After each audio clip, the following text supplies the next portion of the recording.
चोर साहब अस्सलाम वालेकुम। वालेकुम सलाम जी जनाब, ਕੀ ਹਾਲ ਹੈ ਜੀ? ਠੀਕ ਠਾਕ ਹੋ? ਤੁਹਾਨੂੰ ਵੀ ਈਦ ਦੀ ਮੁਬਾਰਕ ਹੋ। खैर मुबारक जो साहब ਤੁਹਾਨੂੰ ਬਹੁਤ ਬਹੁਤ ਮੁਬਾਰਕ। ਬਹੁਤ ਖੈਰ ਮੁਬਾਰਕ ਜੀ। ਹਾਂਜੀ ਚੋਰ ਸਾਹਿਬ ਕਹਿੰਦੇ ਵੱਡੀ ਈਦ ਵੱਡਿਆਂ ਦੀ ਹੁੰਦੀ ਹੈ ਕਿ ਬੱਚਿਆਂ ਦੀ ਹੁੰਦੀ ਹੈ? ਈਦ ਜਿਹੜੀ ਹੈ ਨਾ ਉਹਦੇ ਨਾਲ ਵੱਡੀ ਦੇ ਨਾਲ ਈਦ ਦਾ ਲਫ਼ਜ਼ ਜਦੋਂ ਆਉਂਦਾ ਨਾ ਤਾਂ ਉਹਦੇ ਵਿੱਚ ਬੱਚੇ ਵੀ ਸ਼ਾਮਲ ਹੋ ਜਾਂਦੇ। ਅੱਛਾ ਠੀਕ ਹੋ ਗਿਆ ਜੀ। ਤੇ ਈਦ ਹੁੰਦੀ ਹੀ ਬੱਚਿਆਂ ਦੀ ਸਹੀ ਠੀਕ ਹੈ ਨਾ। ਚਾਹੇ ਹਾਲਾਂਕਿ ਦੇਖੋ ਕੁਰਬਾਨੀ ਦਾ ਹੁੰਦਾ ਹੈ ਤੇ ਲੇਕਿਨ ਜੋ ਬੱਚੇ ਜਿਹੜੇ ਨੇ ਉਹ ਬੱਕਰਿਆਂ ਦੇ ਨਾਲ ਤੇ ਵਹਿੜਿਆਂ ਦੇ ਨਾਲ ਉਹ ਜਿਸ ਤਰ੍ਹਾਂ ਦੀ ਉਹਨਾਂ ਦੀ ਨਾਲ ਉਲਫਤ ਹੁੰਦੀ ਹੈ ਤੇ ਮੁਹੱਬਤ ਹੁੰਦੀ ਹੈ ਤੇ ਉਹ ਤੇ ਦੇਖਣ ਦੇ ਲਾਇਕ ਹੁੰਦੇ ਨੇ। ਦੁਨੀਆ 'ਚ ਲੈ ਕੇ ਫਿਰਦੇ ਹੁੰਦੇ ਨੇ, ਬੜੇ ਹਾਰ ਸ਼ਿੰਗਾਰ ਕੀਤੇ ਹੁੰਦੇ ਨੇ। ਬੱਚਿਆਂ ਦੀ ਅੱਖਾਂ 'ਚ ਆਂਸੂ ਆ ਜਾਂਦੇ ਨੇ, ਰੋਂਦੇ ਨੇ। ਅਸੀਂ ਘਰ ਕਰਨ ਲੱਗੇ ਕੁਰਬਾਨੀ ਫਿਰ ਇਹੋ ਜਿਹੇ ਮੰਜ਼ਰ ਤੇ ਆ ਜਾਂਦੇ ਨੇ ਨਾ ਬੱਚੇ। ਤੇ ਪਹਿਲੇ ਤੇ ਕਹਿੰਦੇ ਨੇ ਕਿ ਨਹੀਂ ਅਸੀਂ ਬਾਤ ਕਰਨ ਨਹੀਂ ਦੇਣਾ। ਇਹ ਵੀ ਵਿੱਚ ਬੜਾ ਹੁੰਦਾ, ਲਮਕ ਜਾਂਦੇ ਨੇ ਨਾਲ। ਬਹਰਹਾਲ ਮੇਰਾ ਤੇ ਜ਼ਰਾ ਥੋੜਾ ਜਿਹਾ ਇਸ ਹਵਾਲੇ ਨਾਲ ਜਿਹੜਾ ਰੋਜ਼ਮर्रा ਹੈ ਜਾਂ ਹਰ ਦਫਾ ਜਿਹੜੀ ਈਦ ਜਿਸ ਤਰ੍ਹਾਂ ਜਵਾਨੀ ਦੇ ਵਿੱਚ ਜਾਂ ਬਚਪਨ ਦੇ ਵਿੱਚ ਜਿਸ ਤਰ੍ਹਾਂ ਈਦ ਮਨਾਉਂਦੇ ਸੀ ਤੋ ਉਮਰ ਦੇ ਨਾਲ ਨਾਲ ਚੀਜ਼ਾਂ ਨੂੰ ਮਨਾਉਣ ਦੇ ਵਿੱਚ ਵੀ ਚੀਜ਼ਾਂ ਫਰਕ ਆਉਂਦੀਆਂ। ਹੁਣ ਨਜ਼ਰ ਆਏ ਈਦੀ ਦੇਣ ਚ ਗੁਜ਼ਰਦੀ ਹੈ, ਪਹਿਲੇ ਈਦੀ ਲੈਣ ਦੇ ਵਿੱਚ ਹੁੰਦੀ ਸੀ। ਸੋ ਸਰ ਪਹਿਲੇ ਫਿਰ ਬਚਪਨ ਤੋਂ ਨਾ ਸ਼ੁਰੂ ਕਰ ਲਈਏ। ਦੱਸੋ ਨਾ ਬਚਪਨ ਚ ਕਿਵੇਂ ਈਦ ਮਨਾਉਂਦੇ ਸੀ? ਬਚਪਨ ਦੀ ਕੋਈ ਯਾਦ ਸਾਡੇ ਨਾਲ ਸਾਂਝੀ ਕਰੋ। ਬਚਪਨ ਵਿੱਚ ਦੇਖੋ ਪਤਾ ਕੀ ਹੁੰਦਾ ਹੈ ਕਿ ਜਦੋਂ ਅਸੀਂ ਤੇ ਸਾਡੀ ਨਜ਼ਰ ਤੇ ਜਦੋਂ ਅਸੀਂ ਬੱਚੇ ਸੀ ਨਾ ਤੇ ਉਹ ਦੌਰ ਉਸਲੇ ਦਾ ਸੀ ਜਿਸਲੇ mobile, internet, social media, WhatsApp ਇਹ ਨਹੀਂ ਸੀ ਹੁੰਦੇ, TikTok ਨਹੀਂ ਸੀ ਹੁੰਦੀਆਂ। ਤੇ ਹੁਣ ਤੇ ਛੋਟੇ ਬੱਚੇ ਜੰਮਦੇ ਬੱਚਿਆਂ ਨੂੰ ਵੀ ਇਹਨਾਂ ਚੀਜ਼ਾਂ ਦਾ ਪਤਾ ਹੁੰਦਾ। ਹਾਂਜੀ ਤੇ ਉਹ ਤੇ ਮੋਬਾਈਲ ਲੈ ਕੇ ਤੇ ਬੈਠੇ ਹੁੰਦੇ ਨੇ ਤੇ WhatsApp ਦੇ ਉੱਤੇ ਸ਼ੇਅਰਿੰਗ ਹੋ ਰਹੀ ਹੈ, ਤਸਵੀਰਾਂ ਭੇਜ ਰਹੇ ਹੁੰਦੇ ਨੇ, ਆ ਵੀਡੀਓ ਰੀਲ ਸਟ੍ਰੀਕਸ ਲੱਗ ਰਹੀਆਂ ਨੇ ਤੇ ਕਈ ਜਿਹੜੇ ਨੇ ਉਹ ਜਿਹੜਾ ਜੋ ਗੋਸ਼ਟ ਘਰ ਪਕਾਇਆ ਹੈ ਨਾ ਤੇ ਉਹਨੀ ਵੀ ਤਸਵੀਰਾਂ ਨਾਲ ਲਾ ਰਹੇ ਹੁੰਦੇ ਨੇ। ਉਹ ਬਾਅਦ ਵਿੱਚ ਕਿਸੇ ਨੇ ਬੜੇ ਸਿਤਮ ਜ਼ਰੀਫ ਨੇ ਇਹ ਵੀ ਲਿਖਿਆ, ਉਹਨੇ Facebook ਤੇ ਲਾਈ ਸੀ ਅੱਛਾ ਕਿ ਕਲੇਜੀ ਬਣਾ ਕੇ ਨਾ ਤੇ ਕਲੇਜੀ ਦੇ ਥੱਲੇ ਕਿਤੇ ਕਹਿੰਦਾ ਕਿ ਜੀ ਅੱਜ ਹਮਨੇ ਕਲੇਜੀ ਖਾਈ ਤੇ ਤਾਲ ਕਿਸੇ ਨੇ ਲਿਖਤਾ ਕਹਿੰਦਾ ਲੱਗਦਾ ਜ਼ਿੰਦਗੀ 'ਚ ਪਹਿਲੀ ਵਾਰੀ ਖਾਧੀ। ਕਲੇਜੀ ਦੇ ਵਿੱਚ ਤੇ Facebook ਤੇ ਲਾਉਣ ਦਾ ਕੀ ਤੁਹਾਡਾ ਇਹਦੇ 'ਚ ਆਂਦਾ? ਹੁਣ ਤੇ ਇਹ ਟ੍ਰੈਂਡ ਬਣ ਗਿਆ ਨਾ, ਜਦੋਂ ਤੱਕ ਲਾਉਂਦੇ ਲੋਕ ਸਮਝਦੇ ਨੇ। ਉਹ ਕਈਆਂ ਨੇ ਇੱਕ ਨੇ ਲਿਖਿਆ ਸੀ ਕਿ ਉਹਨੇ ਕਿ ਯਾਰ ਮੈਂ ਈਦ ਦੀ ਨਾ ਆਪਣੇ ਜਾਨਵਰ ਦੀ ਕੋਈ ਪੋਸਟ ਨਹੀਂ ਕੀਤੀ ਤੇ ਮੇਰੀ ਕੁਰਬਾਨੀ ਕਬੂਲ ਹੋ ਜਾਏਗੀ। ਹਾਂ ਬੜੀ ਵੱਡੀ ਗੱਲ ਹੈ। ਕਹਿੰਦੇ ਨੇ ਕਿ ਹੁਣ ਤਾਂ ਦੇਖੋ ਤਸਵੀਰਾਂ ਰੱਖ ਲੈਂਦੇ ਨੇ। ਪਹਿਲੇ ਇੱਕ ਰਿਸ਼ਤੇਦਾਰਾਂ ਨੂੰ ਨਾ ਇਹ ਕਰਕੇ ਬੱਕਰਾ ਜਿਹੜਾ ਨਾ ਤੇ ਉਹਦੀ ਅੱਖਾਂ ਇਹ ਕਰਕੇ ਤੇ ਨਾਲ ਖਲੋ ਕੇ ਫੋਟੋਆਂ ਭੇਜ ਰਹੇ ਹੁੰਦੇ ਨੇ ਕਿ ਜੀ ਇਹ ਬੱਕਰਾ ਲੈ ਲੈ, ਭਾਵੇਂ ਮੰਡੀ 'ਚ ਖਲੋ ਕੇ ਲਾ ਲਓ ਤੇ ਨਾਲ ਕਰਦੇ ਬਾਹਰ ਕਿ ਅਸੀਂ ਕਰ ਰਹੇ ਆ। ਇਹ ਵੀ ਇੱਕ ਬੜਾ ਵੱਡਾ ਟ੍ਰੈਂਡ ਕਿ ਤੇ ਗੱਲ ਅਸੀਂ ਆਪਣੇ ਬਚਪਨ ਦਾ ਮੈਂ ਜਿਹੜਾ ਸਾਡੇ ਲੜਕਪਨ ਦਾ ਦੌਰ ਸੀ, ਬਚਪਨ ਤੋਂ ਇਲਾਵਾ ਲੜਕਪਨ ਦਾ ਜਿਹੜਾ ਜ਼ਮਾਨਾ ਸੀ, ਸਕੂਲ ਲਾਈਫ ਜਿਹਦੇ ਮੈਂ 8ਵੀਂ 9ਵੀਂ ਜਮਾਤ ਵਿੱਚ ਪੜ੍ਹਦਾ ਸੀ ਤੇ ਉਸ ਵੇਲੇ ਇਸ ਤਰ੍ਹਾਂ ਦੀ ਤਰੱਕੀ ਨਹੀਂ ਸੀ ਹੁੰਦੀ ਤੇ ਸਾਡਾ ਸਭ ਤੋਂ ਵੱਡਾ ਸ਼ੌਕ ਇਹ ਹੁੰਦਾ ਸੀ ਕਿ ਫਿਲਮ ਦੇਖਣੀ ਈਦ ਵਾਲੇ ਦਿਨ। ਆਹ ਬੜੀਆਂ ਫਿਲਮਾਂ ਰਿਲੀਜ਼ ਹੁੰਦੀਆਂ ਸਨ ਪ੍ਰੋਪਰ ਈਦ ਤੇ। ਉਹ ਦੌਰ ਸੀ ਜਦੋਂ ਬਹੁਤ ਫਿਲਮਾਂ ਸਿਨੇਮਾ ਰੂਜ ਤੇ ਸੀ। ਸਾਡਾ ਜਿਹੜਾ ਲਾਹੌਰ ਦਾ ਐਬਟ ਰੋਡ ਹੈ ਔਰ ਮੈਕਲੋਰ ਰੋਡ ਹੈ ਤੇ ਇੱਥੇ ਸਿਨੇਮਿਆਂ ਦੇ ਵਿੱਚ ਨਵੀਆਂ ਫਿਲਮਾਂ ਲੱਗੀਆਂ ਹੋਈਆਂ ਸਨ ਔਰ ਇੰਨਾ ਰਸ਼ ਹੁੰਦਾ ਸੀ ਉਹਨਾਂ ਸਿਨੇਮਿਆਂ ਦੇ ਬਾਹਰ। ਤੇ ਕੁਰਬਾਨੀ ਦੀ ਈਦ ਹੋਵੇ ਜਾਂ ਜਿਹਨੂੰ ਅਸੀਂ ਮਿੱਠੀ ਈਦ ਕਹਿੰਦੇ ਆ ਉਹ ਹੋਵੇ। ਮੈਨੂੰ ਯਾਦ ਹੈ ਕਿ ਅਸੀਂ ਇੱਕ ਦਫਾ ਨਾ ਮੇਰੇ ਇੱਕ ਦੋ ਦੋਸਤ ਸਨ ਤੇ ਸਾਈਕਲ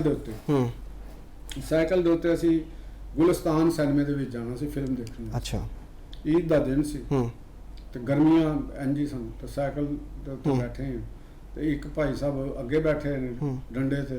ਅੱਛਾ ਤੇ ਇੱਕ ਪਿੱਛੇ ਬੈਠੇ। ਟ੍ਰਿਪਲਿੰਗ ਹੋ ਰਹੀ ਤੇ ਅਸੈਂਬਲੀ ਹਾਲ ਦੇ ਕੋਲੋਂ ਲੰਘਣ ਲੱਗੇ ਤੇ ਅੱਗੇ ਪੁਲਿਸ ਵਾਲਿਆਂ ਨੇ ਰੋਕ ਲਿਆ। ਪੁਲਿਸ ਦਾ ਖਲੋਤੇ ਈਦੀ ਤਾਂ ਨਹੀਂ ਮੰਗ ਲਈ ਉਹਨਾਂ ਨੇ, ਈਦੀ ਮੰਗੀ ਉਹਨਾਂ ਨੇ ਪੂਰੀ। ਉਹਨਾਂ ਨੇ ਰੋਕ ਲਿਆ, ਉਹਨਾਂ ਨੇ ਕਿਹਾ ਰੁਕੋ। ਅਸੀਂ ਰੁਕ ਗਏ ਜੀ। ਉਹ ਬੱਚੇ ਸੀ ਡਰ ਗਏ ਤੇ ਉਹਨਾਂ ਨੇ ਕਿਹਾ ਤੁਸੀਂ ਇੱਧਰ ਕਿੱਧਰ, ਤੁਹਾਨੂੰ ਪਤਾ ਇੱਧਰ ਸਾਈਕਲ ਚਲਾਉਣੀ ਮਨਾ ਹੈ? ਅਸੀਂ ਕਿਹਾ ਜੀ ਸਾਨੂੰ ਤਾਂ ਕੋਈ ਪਤਾ ਨਹੀਂ। ਉਹਨਾਂ ਕਿਹਾ ਇੱਥੇ ਸਾਈਕਲ ਚਲਾਉਣੀ ਮਨਾ ਤੇ ਤੁਸੀਂ 3 ਜਣੇ ਬੈਠੇ ਤੇ ਜਾ ਕਿੱਧਰ ਰਹੇ? ਉਹਨਾਂ ਨੇ ਕਿਹਾ ਜੀ ਅਸੀਂ ਤੇ ਫਿਲਮ ਦੇਖਣ। ਉਹਨਾਂ ਕਹਿਣਾ ਫਿਲਮ ਦੇਖਣੀ? ਕਿਹੜੀ ਫਿਲਮ ਤੁਸੀਂ ਦੇਖੋ? ਅਸੀਂ ਗੁਲਿਸਤਾਨ ਸਿਨੇਮੇ ਦੇ ਜੋ ਅੰਗਰੇਜ਼ੀ ਫਿਲਮ ਸੀ, ਅੰਗਰੇਜ਼ੀ ਆਂਦੀ ਨਹੀਂ ਸੀ ਤੇ ਅੰਗਰੇਜ਼ੀ ਫਿਲਮ ਦੇਖਣ ਦਾ ਬੜਾ ਸ਼ੌਕ ਸੀ। ਅੱਛਾ ਤੇ ਉਹਦਾ ਉਰਦੂ ਦੇ ਵਿੱਚ ਨਾਂ ਰੱਖਿਆ ਸੀ, ਉਹਦਾ ਤਰਜਮਾ ਕਰਕੇ ਜਾਦੂ ਨਗਰੀ। ਅੱਛਾ ਉਹ ਗੁਲਿਸਤਾਨ ਸਿਨੇਮੇ ਦੇ ਵਿੱਚ। ਅਸੀਂ ਕਿਹਾ ਜੀ ਉੱਥੇ ਅਸੀਂ ਫਿਲਮ ਦੇਖਣ ਜਾ ਰਹੇ ਹਾਂ। ਕਹਿੰਦੇ ਪੈਸੇ ਹੈ ਜੀ? ਉਹ ਜੋ ਈਦੀਆਂ ਸ਼ੀਦੀਆਂ ਮਿਲੀਆਂ ਸਨ ਉਹ ਪੈਸੇ ਪਸੀਨੇ ਨਾਲ ਬੁਰੇ ਹਾਲ ਹੋਏ, ਸਾਈਕਲ ਚਲਾ ਥੱਕੇ ਸੀ ਤੇ ਉਹਨਾਂ ਨੇ ਕਿਹਾ ਕਿ ਚਲੋ ਕੱਢੋ ਪੈਸੇ। ਅਸੀਂ ਪੈਸੇ ਕੱਢੇ ਜਿੰਨੇ ਵੀ ਥੋੜੇ ਆਏ ਸੀ ਟਿਕਟ ਲਵਾਂਗੇ। ਉਹਨਾਂ ਕਹਾ ਜੀ ਆਹ ਦੇਖ ਲਓ। ਉਹਨਾਂ ਕਹਾ ਸਾਡਾ ਦਿਲ ਤਾਂ ਕਰਦਾ ਤੁਹਾਨੂੰ ਨਾ ਇੱਥੇ ਸੜਕ ਦੇ ਕੰਨ ਫੜਾ ਦਈਏ, ਮੁਰਗਾ ਬਣਾ ਦਈਏ। ਉਹ ਤੁਸੀਂ ਫਿਲਮਾਂ ਵੇਖਦੇ ਹੋ, ਪੜ੍ਹਦੇ ਹੋ? ਅਸੀਂ ਅੱਜ ਪੜ੍ਹਦੇ ਹਾਂ। ਉਹ ਤੁਹਾਨੂੰ ਸ਼ਰਮ ਨਹੀਂ ਆਉਂਦੀ? ਤੁਸੀਂ ਛੋਟੇ ਮੁੰਡੇ ਬੱਚੇ ਤੁਸੀਂ ਫਿਲਮ ਦੇਖਣ। ਅਸੀਂ ਕਿਹਾ ਜੀ ਈਦ ਦਾ ਦਿਨ ਸੀ, ਈਦ ਹੀ ਮਿਲੀ ਸੀ। ਉਹਨਾਂ ਕਿਹਾ ਕੁਰਬਾਨੀ ਕਰੋ, ਕੋਈ ਗੋਸ਼ਤ ਖਾਓ, ਮਰਿਓ, ਤੁਸੀਂ ਫਿਲਮ ਦੇਖਣ ਆ ਗਏ। ਤੋ ਨਾਲ ਦੇ ਨੇ ਇੱਕ ਨੇ ਫਿਰ ਉਹਨੇ ਕਿਹਾ ਯਾਰ ਉਹ ਬੱਚੇ ਨੇ ਛੱਡ ਪਰੇ ਤੇ ਕੋਈ ਗੱਲ ਨਹੀਂ। ਉਹਨਾਂ ਕਿਹਾ ਤੁਸੀਂ ਇੰਜ ਕਰੋ ਕਿ ਤਿੰਨੇ ਜਣੇ ਨਾ ਸਾਈਕਲ ਇਹਨੂੰ ਚੁੱਕੋ। ਅੱਛਾ ਹਾਂ, ਇਹਨੂੰ ਚੁੱਕ ਕੇ ਨਾ ਤੇ ਅਸੈਂਬਲੀ ਯਾਰ ਪੈਦਲ ਦੌੜਾ ਲਾ ਕੇ ਨਿਕਲ ਜਾਓ। ਕਹਿੰਦੇ ਜੀ ਅਸੀਂ ਕਿਹਾ ਜੀ ਅਸੀਂ ਸਾਈਕਲ ਫੜੀ ਤੇ ਦੌੜ ਲਾਈ, ਪਿੱਛੇ ਮੁੜ ਕੇ ਨਹੀਂ ਦੇਖਿਆ ਤੇ ਸਿੱਧਾ ਕੋਈ assembly hall bird house cross ਕਰਕੇ ਨਾ ਤੇ ਅੱਗੇ ਜਾ ਕੇ ਮਜ਼ਾਕ ਨੂੰ ਜਾ ਕੇ ਤੇ ਉਹ ਅਸੀਂ ਫਿਲਮ ਦੇਖ ਕੇ ਨਿਕਲੇ ਬਾਹਰ। ਤੇ ਫਿਰ ਅਸੀਂ ਜਦੋਂ ਵਾਪਸ ਆਣਾ ਸੀ, ਵਾਪਸ ਨਹੀਂ ਉਸ ਰਸਤੇ ਆਏ ਕਿ ਦੁਬਾਰਾ ਨਾ ਕਿਧਰੇ ਪੜੇ ਜਾਈਏ। ਫਿਰ ਅਸੀਂ ਲక్ష్ਮੀ ਚੌਕ ਤੋਂ ਘੁੰਮਦੇ ਘਮਾਉਂਦੇ ਸਾਈਕਲ ਚਲਾਉਂਦੇ ਤੇ ਇੱਕ ਬੜਾ ਮਜ਼ੇਦਾਰ ਐਡਵੈਂਚਰ ਵੀ ਹੋ ਗਿਆ ਤੁਹਾਡਾ, ਫਿਲਮ ਵੀ ਦੇਖ ਲਈ। ਲਾਹੌਰ ਦਾ ਲక్ష్ਮੀ ਚੌਕ ਜਿਹੜਾ ਨਾ ਉਹ ਰਸ਼ ਹੁੰਦਾ ਸੀ, ਆਲਮ ਹੁੰਦਾ ਸੀ ਉਸ ਮੌਕੇ ਦੇ ਉੱਤੇ। ਈਦ ਦੇ ਸ਼ੋਅ ਚੱਲਦੇ ਸਨ ਔਰ ਇਕੱਠੇ ਟੁੱਟਦੇ ਸਨ ਸ਼ੋਅ। ਤੇ ਅਸੀਂ ਤੇ ਉਸ ਜ਼ਮਾਨੇ ਦੇ ਵਿੱਚ ਦੋ ਸ਼ੋਅ ਇਕੱਠੇ ਦੇਖਣੇ, 4 ਸ਼ੋਅ ਹੁੰਦੇ ਸਨ। 3 ਇੱਕ ਹੋ ਜਾਂਦਾ ਸੀ 11 ਤੋਂ 3 ਵਜੇ ਤੱਕ, ਫਿਰ 3 ਤੋਂ 6, ਫਿਰ 6 ਤੋਂ 9। ਤੇ ਇਸ ਤਰ੍ਹਾਂ ਅਸੀਂ ਬਾਜ਼ ਲੋਕ ਜਿਹੜੇ ਸਨ ਉਹ ਰੁਕ ਜਾਂਦੇ ਸਨ, 2 ਸ਼ੋਅ ਦੇਖ ਕੇ ਜਾਂਦੇ। 2 ਸ਼ੋਅ ਕਈ ਇਕੱਠੇ 4 ਪੂਰਾ ਉਹਨਾਂ ਦਾ ਟਾਈਮ ਜਿਹੜਾ ਨਾ ਉਹ ਸਿਨੇਮੇ 'ਚ ਲੱਗਦਾ ਸੀ। ਕੰਟੀਨਾਂ ਆਬਾਦ ਹੁੰਦੀਆਂ ਸਨ, ਸਾਰਾ ਉੱਥੇ ਲੋਕ ਹੁੰਦੇ ਸਨ, ਖਵਾਤੀਨ ਬੰਦੇ। ਤਫਰੀਹ ਦਾ ਇੱਕ ਕਹਿੰਦੇ ਨੇ ਕਿ ਉਹ ਇੱਕ ਫਿਲਮ ਜਿਹੜੀ ਨਾ 2 ਸਿਨੇਮਾ 'ਚ ਵੀ ਕਈ ਵਾਰੀ ਲੱਗੀ ਹੁੰਦੀ ਸੀ ਤੇ ਉਹ ਰੀਲ ਇੱਕ ਹੁੰਦੀ ਸੀ ਤੇ ਇੰਟਰਵਲ ਜਿਵੇਂ ਹੁੰਦਾ ਸੀ ਸਿਨੇਮਿਆਂ ਦੇ ਵਿੱਚ ਹੁੰਦੀ ਸੀ। ਹਾਂ, ਜਿਹੜੀ ਅੱਛੀ ਫਿਲਮ ਹੁੰਦੀ ਸੀ। ਉਹ ਕਹਿੰਦੇ ਨੇ ਜਦੋਂ ਇੰਟਰਵਲ ਆਂਦਾ ਸੀ ਨਾ ਤੇ ਪਹਿਲੀ ਰੀਲ ਲੈ ਕੇ ਦੌੜਦੇ ਸੀ ਕਿ ਅੱਗੇ ਉੱਥੇ ਜਾ ਕੇ ਚੱਲਣੀ ਤੇ ਉਹਦੇ ਬਾਅਦ ਫਿਰ ਇੱਧਰ ਚੱਲਣੀ। ਘੰਟਾ ਪੌਣਾ ਘੰਟਾ ਲੇਟ ਹੁੰਦੀ ਸੀ ਇੱਕ ਸਿਨੇਮੇ ਦੇ ਵਿੱਚ, ਪਤਾ ਲੱਗਣਾ ਕਿ ਇੱਥੇ ਲੇਟ ਹੁੰਦੀ ਸੀ। ਉਹ ਜਿਹੜੇ ਇੱਕ ਸਿਨੇਮੇ 'ਚੋਂ ਅਗਰ ਟਿਕਟ ਨਹੀਂ ਮਿਲੀ ਨਾ ਤੇ ਜਿਹੜੇ ਫਿਲਮ ਦੇਖਣ ਵਾਲੇ ਹੁੰਦੇ ਸਨ ਉਹਨਾਂ ਨੂੰ ਪਤਾ ਚੱਲਦਾ ਸੀ ਕਿ ਯਾਰ ਇਹੋ ਹੀ ਫਿਲਮ ਜਿਹੜੀ ਨਾ ਉਹ ਫਲਾਣੇ ਸਿਨੇਮੇ ਦੇ ਵਿੱਚ ਵੀ ਲੱਗੀ ਜੀ ਤੇ ਉੱਥੇ ਚਲੇ ਜਾਓ, ਇੱਥੋਂ ਚੱਲ ਕੇ ਰੀਲ ਉੱਥੇ ਜਾਣੀ ਜੀ, ਉੱਥੇ ਲੇਟ ਜਾਣੀ ਤੇ ਉੱਥੋਂ ਦੌੜਾਂ ਤੇ ਉੱਥੇ ਪਹੁੰਚ ਜਾਣਾ। ਤੇ ਉਹ ਇੱਕ ਆਲਮ ਸੀ। ਅੱਛਾ, ਲੋਕ ਉਸ ਤੋਂ ਗੁੱਸਾ ਵੀ ਨਹੀਂ ਸੀ ਕਰਦੇ, ਗੁੱਸਾ ਨਹੀਂ ਸੀ ਕਰਦੇ ਹੁੰਦੇ। ਤੇ ਟਿਕਟਾਂ ਜਿਹੜੀਆਂ ਬਾਜ਼ਕਾ ਤੁਹਾਨੂੰ ਜਿਹੜੇ ਵੱਡੇ ਲੋਕ ਗਏ ਹੁੰਦੇ ਸਨ, ਥੋੜੇ ਜਿਹੇ ਹੁੰਦੇ ਸਨ, ਜਿਹੜੇ ਮੁੰਡੇ ਛੁੰਡੇ ਸਾਡੇ ਵਰਗੇ ਹੁੰਦੇ ਸਨ, ਇਹਨੂੰ ਕਹਿੰਦੇ ਸਨ 1/8 ਦੀ ਟਿਕਟ, ਜਿਹੜੀ ਸਭ ਤੋਂ ਅੱਗੇ ਬਹਿੰਦੇ ਸਨ। ਤੇ ਜਿਹੜੇ ਜ਼ਰਾ ਸਸਤੀ ਹੁੰਦੀ ਸੀ ਤੇ ਉਹ 1/8 ਲੈ ਕੇ ਤੇ ਅੱਗੇ ਬੈਠ ਜਾਣਾ ਤੇ ਅੱਗੇ ਐਂ ਕਰਕੇ ਤੇ ਉਹ ਫਿਲਮ ਦੇਖਣੀ। ਤੇ ਉਹ ਈਦ ਤੋਂ ਪਹਿਲੇ ਹੀ ਅਸੀਂ ਫਿਰ ਉਹਨਾਂ ਕਹਿੰਦੇ ਸਟਿਲ ਫੋਟੋਗ੍ਰਾਫੀ ਫਿਲਮ ਦੀ ਹੁੰਦੀ ਸੀ ਤੇ ਸਿਨੇਮੇ ਜਿਹੜੇ ਈਦ ਨੂੰ ਰਿਲੀਜ਼ ਹੋਣੀਆਂ ਹੁੰਦੀਆਂ ਸਨ ਤੇ ਉਹ ਸਿਨੇਮੇ ਦੇ ਵਿੱਚੋਂ ਲਾ ਦਿੰਦੇ ਸਨ, ਉਹ ਸਟਿਲਾਂ ਲੱਗੀਆਂ ਹੁੰਦੀਆਂ ਸਨ ਕਿ ਇਹ ਆ ਰਹੀ ਹੈ ਫਿਲਮ। ਤੋਂ ਅਸੀਂ ਜਾਣਾ ਤੋਂ ਰੋਜ਼ ਜਾਣਾ ਸਟਿਲਸ ਦੇਖਣ ਵਾਸਤੇ। ਅੱਜ ਇੱਕ ਸਿਨੇਮੇ 'ਚ, ਕੱਲ ਦੂਸਰੇ ਸਿਨੇਮੇ 'ਚ, ਕੱਲ ਤੀਸਰੇ ਸਿਨੇਮੇ ਦੇ 'ਚ। ਉਹ ਐਟ ਅ ਟਾਈਮ 5-5 6-6 8-8 ਫਿਲਮਾਂ 10-10 ਫਿਲਮਾਂ ਲੱਗਦੀਆਂ ਹੁੰਦੀਆਂ ਸਨ ਈਦ ਦੇ ਉੱਤੇ। ਇੰਨਾ ਰਸ਼ ਹੁੰਦਾ ਸੀ ਛੋਟੇ ਸਿਨੇਮਿਆਂ ਦੇ ਵਿੱਚ ਤੇ ਇੰਨੀ ਜ਼ਿਆਦਾ ਲੋਕ ਔਰ ਇੰਨਾ ਈਦ ਦਾ ਸਮਾਂ ਤੇ ਉਦੋਂ ਹੁੰਦਾ ਸੀ। ਤੇ ਉਸ ਤੋਂ ਬਾਅਦ ਫਿਰ ਅਸੀਂ ਲਾਰੈਂਸ ਗਾਰਡਨ ਦੇ ਵਿੱਚ ਆ ਜਾਣਾ, ਜਨਾਬ ਬਾਗ ਦੇ ਵਿੱਚ ਆ ਜਾਣਾ, ਉੱਥੇ ਖੇਲਦੇ ਰਹਿਣਾ। ਮੁਖਤਲਿਫ ਘਰਦਿਆਂ ਨਾਲ ਨਹੀਂ ਸੀ ਮਨਾਉਂਦੇ? ਘਰਦਿਆਂ ਦੇ ਨਾਲ ਬਚਪਨ 'ਚ ਨਹੀਂ ਸੀ ਕਰੀ ਹੁੰਦੀ। ਗੋਸ਼ਤ ਰੋਟੀ ਤੇ ਖਾਣ ਦਾ ਸ਼ੌਕ ਘੱਟ, ਅੱਛਾ ਫਿਲਮਾਂ ਦੇਖਣ ਦਾ ਸ਼ੌਕ ਜ਼ਿਆਦਾ। ਬੱਚਿਆਂ ਨੇ ਕੀ ਗੋਸ਼ਤ, ਅੱਜ ਵੀ ਬੱਚਿਆਂ ਵਾਲੇ ਚਲੇ ਜਾਓ, ਬੱਚੇ ਛੋਟੇ ਸਾਡੇ ਘਰ ਦੇ ਵਿੱਚ ਛੋਟੇ ਬੱਚੇ ਨੇ ਤੇ ਉਹਨਾਂ ਵਾਸਤੇ ਤੇ ਚਿਕਨ ਬਣਾਉਣਾ ਪੈਂਦਾ। ਅੱਜ ਕੱਲ ਤਾਂ ਵੈਸੇ 버ਗਰ ਬੱਚੇ ਹੋ ਗਏ, 버ਗਰ ਬੱਚੇ ਦੇ ਵੱਡਾ ਗੋਸ਼ਤ ਕੋਈ ਨੇੜੇ ਨਹੀਂ ਲੱਗਦੇ ਤੇ ਮਟਨ ਵੀ ਨਹੀਂ ਖਾਂਦੇ, ਬੱਕਰੇ ਦਾ ਗੋਸ਼ਤ ਵੀ ਨਹੀਂ ਖਾਂਦੇ। ਤੇ ਇਹ ਤੇ ਪਤਾ ਨਹੀਂ ਕੌਣ ਖਾਂਦਾ। ਉਹਨੇ ਵੀ ਬਾਅਦ ਵਿੱਚ ਸੋਚਣ ਪੈ ਜਾਂਦਾ ਕਿ ਲੋਕ ਜਿਹੜੇ ਖਾਣ ਵਾਲੇ ਨੇ, ਸਾਡਾ ਪ੍ਰੋਡਿਊਸਰ ਸਾਹਿਬ ਖਾਂਦੇ ਜੇ ਸਾਹਿਬ, ਤੇ ਦਵਾਈ ਪੈ ਜਾਂਦੀ ਹੈ। ਤੇ ਤੁਸੀਂ ਮੈਂ ਕਹਿੰਦਾ ਈਦ ਵਾਲੇ ਦਿਨ ਲੋਕ ਬੁਕਿੰਗ ਕਰਾ ਜਾਂਦੇ ਨੇ ਈਦ ਤੋਂ ਪਹਿਲੇ ਕਿ ਜੀ ਉਹ ਜਿਹੜੀ ਸਾਨੂੰ ਦੇਣੀ ਜੇ ਪਾਵੇ ਵਾਲੀ ਬੁਕਿੰਗ ਜੇ ਸਭ ਪਹਿਲੇ ਹੋਣ ਲੱਗ ਪੈਂਦੀ, ਸੀਰੀਆਂ ਸਾਨੂੰ ਦੇਣੀਆਂ ਜੇ। ਉਹ ਲਤੀਫਾ ਵੀ ਮਸ਼ਹੂਰ ਹੈ ਨਾ, ਜੋ ਕਹਿੰਦਾ ਉਹ ਪਾਵੇ ਮੈਨੂੰ ਦੇ ਦੇਣਾ, ਇੱਕ ਪਾਵੇ ਦੇ ਦੇਣਾ, ਉਹਨੇ ਕਿਹਾ ਭਾਂ ਫਰੀਟਾਂ ਤੇ ਖਿਲਾਰ ਦੇਣਾ, ਕੋਈ ਪਾਵੇ ਲੈ ਜਾਓ, ਖਿਲਾਰ ਲੈਂਦੇ ਆ ਫਿਰ ਉਹਦੇ ਚ। ਤੇ ਮੈਂ ਖੁਦ ਕਿਹਾ ਤੇ ਵੀ ਪਾਵੇ ਮੈਨੂੰ ਦੇ ਇਹ ਕਹਿੰਦਾ ਉਹ ਜਿਹੜੀ ਸਾਨੂੰ ਦੇ ਦੀ, ਤੇ ਮੈਂ ਕਿਹਾ ਯਾਰ ਫਿਰ ਬਾਕੀ ਜਿਹੜਾ ਬੱਕਰਾ ਹੈ ਵੀ ਤੂੰ ਹੀ ਲੈ ਜਾ, ਇਹ ਕੁਰਬਾਨੀ ਕਰਕੇ ਦੇ ਦੀ, ਜਿਹੜਾ ਹਿੱਸਾ ਸਾਡਾ ਬਚਦਾ ਹੋਗਾ ਤੂੰ ਸਾਨੂੰ ਦੇ ਦੇ, ਬਾਕੀ ਸਾਰਾ ਕੁਝ ਤੇ ਤੁਹਾਡਾ ਹੀ ਹੈ ਨਾ। ਲੇਕਿਨ ਜਿਵੇਂ ਕੁਰਬਾਨੀ ਦੀ ਇਹ ਖੂਬਸੂਰਤੀ ਤੇ ਹੈ ਨਾ ਜੀ ਕਿ ਇੱਕ ਐਵੇਂ ਕਿ ਤੁਸੀਂ ਖੁਸ਼ੀਆਂ ਵੰਡਦੇ ਹੋ, ਕੁਰਬਾਨੀ ਗੋਸ਼ਤ ਦਾ ਵੰਡਣਾ, ਇੱਕ ਉਹਦੀ ਸਪਿਰਿਟ ਜਿਹੜੀ ਹੈ ਇਕੱਠੇ ਹੋਣ ਦੀ। ਔਰ ਅਸੀਂ ਔਰ ਉਸ ਜ਼ਮਾਨੇ 'ਚ ਨਾ ਮੈਨੂੰ ਯਾਦ ਹੈ ਕਿ ਜਿਸ ਵਕਤ ਇੱਕ ਫਿਲਮ ਆਈ ਸੀ ਜਬਰੂ, ਈਦ ਦਾ ਦਿਨ ਸੀ ਤੇ ਉਦੋਂ ਜਬਰੂ ਫਿਲਮ ਆਈ ਸੀ ਯੂਸਫ ਖਾਨ, ਤੇ ਉਹ ਯੂਸਫ ਖਾਨ ਦੀ ਫਿਲਮ ਸੀ ਤੇ ਮੈਕਲੋਰ ਰੋਡ ਤੇ ਗਈ, ਤੇ ਉਹਦੇ 'ਚ ਗਾਣਾ ਸੀ ਇੱਕ ਮੁਮਤਾਜ਼, ਫਿਲਮ ਮੁਮਤਾਜ਼ ਸੀ ਹੀਰੋਇਨ ਸੀ ਉਹਦੇ ਨਾਲ, ਤੇ ਉਹ ਗਾਣਾ ਬੜਾ ਅੱਛਾ ਸੀ ਉਹਦਾ ਗਾਣਾ, ਤੇ ਉਹ ਗਾਣੇ ਦਾ ਬੋਲ ਸੀ ਕਿ ਉਹ ਜੀ ਕਰਦਾ ਮੈਂ ਡਿੱਗ ਪਾਂ ਕੜਮ ਕਰਕੇ, ਅੱਛਾ ਮਾਹੀ ਪਿਆਰ ਨਾਲ ਮੈਨੂੰ ਆ ਕੇ ਚੁੱਕੇ ਤੇ ਮੈਂ ਨੱਚਾਂ ਛਮ ਛਮ ਕਰਕੇ। ਵਾਹ ਵਾਹ, ਤੇ ਇਹ ਉਹਦਾ ਬੜਾ ਕਾਫੀ ਰਦੀਫ ਮਿਲਾਇਆ। ਹਾਂ ਇਹ ਗਾਣਾ ਸੀ, ਉਹ ਬੜਾ ਪਪੂਲਰ ਗਾਣਾ ਸੀ ਉਸ ਜ਼ਮਾਨੇ ਦਾ, ਖੂਬਸੂਰਤ ਮੁਮਤਾਜ਼ ਦੇ ਉੱਤੇ, ਤੇ ਯੂਸਫ ਖਾਨ ਹੀਰੋ ਸੀ, ਤੇ ਉਹ ਮੁਮਤਾਜ਼ ਆਪਣੇ ਵਕਤ ਵਿੱਚ ਲੋਕਾਂ ਦੇ ਦਿਲਾਂ ਦੇ ਧੜਕਣ ਸੀ, ਇੰਨੀ ਉਹਨਾਂ ਨੂੰ ਮਤਲਬ ਕਿ ਨਾ ਲੋਕ ਚਾਹੁੰਦੇ ਸਨ ਵੀ ਮੈਂ ਵੀ ਉਹਨਾਂ ਨੂੰ ਪਸੰਦ ਕਰਨ ਵਾਲਿਆਂ ਦੇ ਵਿੱਚ ਸੀ। ਅਸੀਂ ਵੀ ਆਸੀਆ ਸਨ, ਉਹ ਸਾਡੇ ਦੌਰ ਦੇ ਆਸੀਆ ਦੀ ਵੀ ਹਰ ਈਦ ਤੇ ਉੱਤੇ ਫਿਲਮ ਲਾਜ਼ਮੀ ਲੱਗਦੀ ਸੀ, ਮੁਮਤਾਜ਼ ਸਨ ਉਹਨਾਂ ਦੇ ਵਿੱਚ, ਅੰਜਮਨ ਤੇ ਬਾਅਦ ਵਿੱਚੋਂ ਆਈਆਂ ਸਾਇਮਾ ਅੰਜਮਨ, ਇਹ ਤੇ ਉਹਨਾਂ ਤੋਂ ਬਾਅਦ ਇਹ ਸਭ ਤੋਂ ਟੌਪ ਤੇ ਇਹੋ ਸੀ ਆਸੀਆ ਔਰ ਮੁਮਤਾਜ਼ ਜ਼ਮਰਦ ਉਹਨਾਂ ਉੱਤੇ ਸੀ।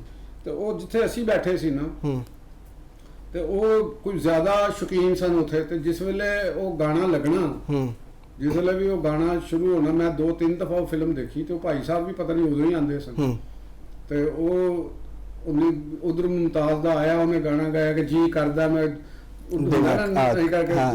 ਢੋਲਕੀ ਵੱਜੀ ਤੇ ਦੌੜ ਲਾਈ ਉਹਨਾਂ ਨੇ, ਤੇ ਜੀ ਕਰਦਾ ਮੈਂ ਡਿੱਗ ਪਾਂ ਕੜਮ ਕਰਕੇ, ਉਹ ਭਾਈ ਸਾਹਿਬ ਉਹ ਥੱਲੇ ਅਸੀਂ ਬੈਠੇ, ਅਖੀਰ ਉਹਨੂੰ ਕਿਹਾ ਉਹ ਭਾਈ ਤੇਰੀ ਮਿਹਰਬਾਨੀ ਤੂੰ ਥੱਲੇ ਕਿਉਂ ਨਹੀਂ ਬਹਿ ਜਾਂਦਾ, ਤੇ ਤੂੰ ਹਰ ਫਿਲਮ ਦੇ ਉੱਤੇ ਆ ਕੇ ਤੈਨੂੰ ਇਹ ਯਾਨੀ ਗੱਲ ਹੈ ਕਿ ਉਸ ਜ਼ਮਾਨੇ ਦੇ ਵਿੱਚ ਇੱਕ ਆਮ ਫਿਲਮ ਬੀਨ ਦਾ ਇੱਕ ਕਥਾਰਸਿਸ ਹੁੰਦਾ ਸੀ, ਲੋਕ ਲੜਦੇ ਘੱਟ ਸਨ, ਇੱਕ ਦੂਸਰੇ ਨੂੰ ਮਾਰਦੇ ਘੱਟ ਸਨ ਲੋਕ, ਕਿਉਂਕਿ ਫਿਲਮਾਂ ਰਵਾਦਾਰੀ ਜ਼ਿਆਦਾ ਸੀ, ਲੋਕ ਚਲੇ ਜਾਂਦੇ ਸਨ ਮੁਖਤਲਿਫ ਫਿਲਮਾਂ ਦੇ ਉੱਤੇ, ਫਿਰ ਤੁਸੀਂ ਜਾਣਦੇ ਵੀ ਨਹੀਂ ਗਏ, ਫਿਲਮ ਬੀਨ ਆ ਗਏ ਤੁਸੀਂ ਜਾਣ ਨਹੀਂ ਰਹੇ ਉਹਨੂੰ, ਕੋ ਕਿਧਰੋਂ ਆਇਆ ਕੋ ਕਿਧਰੋਂ ਆਇਆ ਕੋ ਕਿਧਰੋਂ ਆਇਆ, ਤੇ ਨੈਟਵਰਕਿੰਗ ਹੋ ਗਈ ਤੁਹਾਡੀ, ਹਾਂ ਸ਼ੋਅ ਟੁੱਟਾ, ਤੇ ਹੁਣ ਤੁਸੀਂ ਵੀ ਇੱਕ ਦੇਖ ਕੇ ਆਏ, ਉਹ ਵੀ ਦੇਖ ਕੇ 2-4 ਬੰਦੇ, ਉਹ ਯਾਰ ਇਹ ਕੈਸੀ ਫਿਲਮ ਹੈਗੀ, ਉਹਨੇ ਕਿਹਾ ਜੀ ਇਹ ਬੜੀ ਜ਼ਬਰਦਸਤ ਫਿਲਮ ਹੈ ਬਹੁਤ, ਉਹਨਾਂ ਕਿਹਾ ਕੀ ਹੋਇਆ, ਉਹਨਾਂ ਕਿਹਾ ਜੀ ਇਹ ਗਾਣਾ ਜਿਹੜਾ ਆਇਆ ਇਹ ਗਾਣੇ ਨਾਲ ਪੈਸੇ ਪੂਰੇ, ਲਾਈਵ ਰਿਵਿਊਜ਼, ਹਾਂ ਇਹ ਗਾਣਾ ਜਿਹੜਾ ਆਸੀਆ ਨੇ ਗਾਣਾ ਗਾਇਆ ਭਾਜੀ ਪੈਸੇ ਪੂਰੇ ਹੋ ਗਏ, ਠੀਕ ਹੈ। ਉਹਨਾਂ ਨੇ ਫਿਰ ਸਾਨੂੰ ਪੁੱਛਣਾ ਤੁਸੀਂ ਦੇਖ ਕੇ ਆਏ ਹੋ ਕੀ, ਉਹਨਾਂ ਕਹਿੰਦਾ ਜੀ ਉਹ ਮੁਮਤਾਜ਼ ਦਾ ਗਾਣਾ ਪੈਸੇ ਪੂਰੇ ਹੋ ਗਏ, ਉਹਨਾਂ ਨੇ ਉਹ ਮੁਮਤਾਜ਼ ਦਾ ਗਾਣਾ ਦੇਖਣ ਚਲੇ ਜਾਣਾ, ਤੇ ਅਸੀਂ ਆਸੀਆ ਦੇ ਸਿਨੇਮੇ ਚਲੇ ਜਾਣਾ ਵੀ ਅੱਜ ਹੀ ਵੇਖ ਕੇ ਜਾਣਾ, ਕਹਿੰਦੇ ਇੱਕ ਦੌਰ ਇਹਨੇ ਤੁਸੀਂ ਇੱਦੀ ਆਪਣੀ ਪੂਰੀ ਜਿਹੜੀ ਹੈ ਫਿਲਮ ਤੇ ਲਾ ਕੇ ਨਿਕਲਦੇ, ਛੋਟੀ ਈਦ ਤੇ ਵੀ ਇੰਜ ਹੀ ਹੋਣਾ, ਵੱਡੀ ਈਦ ਤੇ ਵੀ ਇੰਜ ਹੋਣਾ।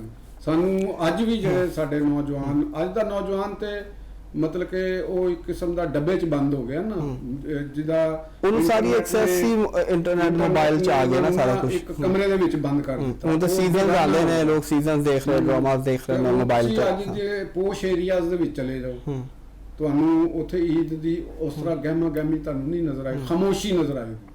ਚੋਸਾ ਈਦ ਦਾ ਹੁਣ ਇੱਕ ਟ੍ਰੈਂਡ ਬਣ ਗਿਆ ਕਿ ਲੋਕ ਉੱਠਦੇ ਨੇ, ਨਮਾਜ਼ ਪੜ੍ਹ ਕੇ ਸੋ ਜਾਂਦੇ ਨੇ ਕੁਰਬਾਨੀ ਕਰਕੇ। ਔਰ ਦੂਸਰਾ ਖਾਨਦਾਨੀ ਜਿਹੜਾ ਨਿਜ਼ਾਮ ਹੈ ਉਹਦੇ ਟੁੱਟਣ ਨਾਲ ਇੱਕ ਦੂਸਰੇ ਨਾਲ ਰਾਬਤਿਆਂ ਦੀ ਕਮੀ ਹੋ ਗਈ, ਦੋਸਤੀਆਂ ਮਹਦੂਦ ਹੋ ਗਈਆਂ, ਇੰਟਰਨੈਟ ਦੇ ਉੱਤੇ ਫੋਨ ਦੇ ਉੱਤੇ ਉਹ ਲਾਈਵ ਬੈਠ ਕੇ ਇੱਕ ਦੂਸਰੇ ਨਾਲ ਗੱਲ ਕਰ ਲਈ, ਯਾਨੀ ਆਪਣੇ ਹੀ ਕਮਰੇ 'ਚ ਬੈਠੇ, ਉਹ ਆਪਣੇ ਕਮਰੇ 'ਚ ਬੈਠਾ ਕੋ ਬੈੱਡ ਤੇ ਨਿਕਰ ਪਾਈ ਹੋਈ है, और वीडियो कॉल करके गपशप कर ले एक दूसरे से, कर रहे हो या क्या खाया, मैंने ओजरी खाई, हाय अल्लाह मैं तो ओजरी नहीं खाता, तो अच्छा जी तू नहीं खांदा जी, अच्छा तो कलेजी उफ अल्लाह मैंने कलेजी भी नहीं खानी, तो ਉਹ ਫਿਰ ਇਹੋ ਜਿਹੀਆਂ ਤੇ ਇਹ ਜੁੜਨ। ਅੱਛਾ ਵੈਸੇ ਤੁਹਾਨੂੰ ਕੀ ਪਸੰਦ ਹੈ ਜੁੜਨ ਦਾ? ਅੱਛਾ ਗੋਸ਼ਤ ਵਿੱਚ ਤੁਹਾਨੂੰ ਕੀ ਪਸੰਦ ਹੈ? ਗੋਸ਼ਤ ਦੇ ਵਿੱਚ ਮੈਨੂੰ ਵੈਸੇ ਤੇ ਮੈਂ ਆਪਣੀ ਗੱਲ ਕਰਾਂ ਤਾਂ ਮੈਨੂੰ ਗੋਸ਼ਤ ਦੀਆਂ ਡਿਸ਼ਾਂ ਕੋਈ ਜ਼ਿਆਦਾ ਮੈਨੂੰ ਐਡੀਆਂ ਲਾਈਕ ਨਹੀਂ ਕਰਦਾ। ਅੱਛਾ ਹਾਂ ਬਹੁਤ ਜ਼ਿਆਦਾ ਬੇਸਿਕਲੀ ਮੈਂ ਜਿਹੜਾ ਨਾ ਉਹ ਸਬਜ਼ੀ ਖੋਰ ਜ਼ਿਆਦਾ ਹਾਂ ਤੇ ਲੇਕਿਨ ਗੋਸ਼ਤ ਪੱਕਿਆ ਹੋਵੇ ਤੇ ਅਸੀਂ ਉਹਨੂੰ ਖਾਈਦਾ ਵੀ ਹੈ। ਮੈਨੂੰ ਜ਼ਿਆਦਾ ਪਸੰਦ ਜਿਹੜਾ ਨਾ ਉਹ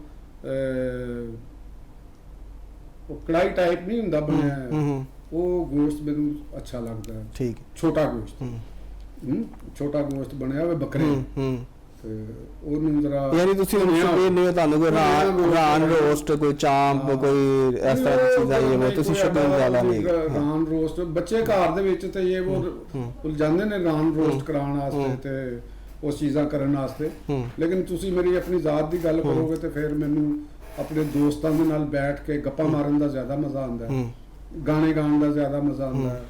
ਈਦ ਦਾ ਦਿਨ ਹੁੰਦਾ, ਗਾਣੇ ਗਾਉਂਦੇ ਹੋ ਤੁਸੀਂ?